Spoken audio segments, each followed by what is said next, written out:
Unajua nyi vijana ambao mnapenda kuona kila binti ambaye amependeza ni haki yako. Unajua kuna saa utaangukia pabaya. Unajua nilikupa ushuhuda moja. Siku moja nilikuwa ninaombea binti mmoja.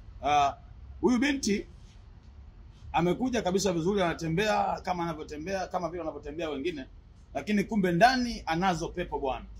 Sasa amefika hapa, niko namuombea. Baadaye nikasikia roho wa Mungu anasema kamata paji lake la uso. Naweka paji la uso, nikaona binti kabla sifikisha mkono, binti anaanguka chini. Hapo ghafla pepo zinasema huyu ni wetu, alikuja baharini kuogelea, kwa hiyo hii ni mali yetu, we nani umtoe? Sasa nisikilize, kuna wakati mwingine kijana unaweza ukatamani kuvamia binti ukafikiri ni halali kwako, kumbe ndani kuna pepo. Nisikilize, uwe makini.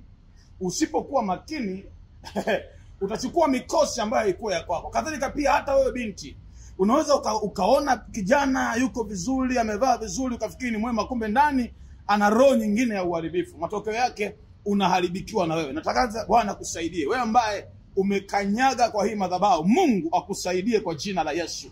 Kila roho ambayo imekuvamia, imekuteka, imekamata maisha yako, leo ikuachie. Sijui uliingia kwa nani, sijui nani aliingia kwako, lakini Bwana kama ishivyo aingie ndani yako, akufanye msaada na akuponye kwa jina la Yesu Kristo aliye hai.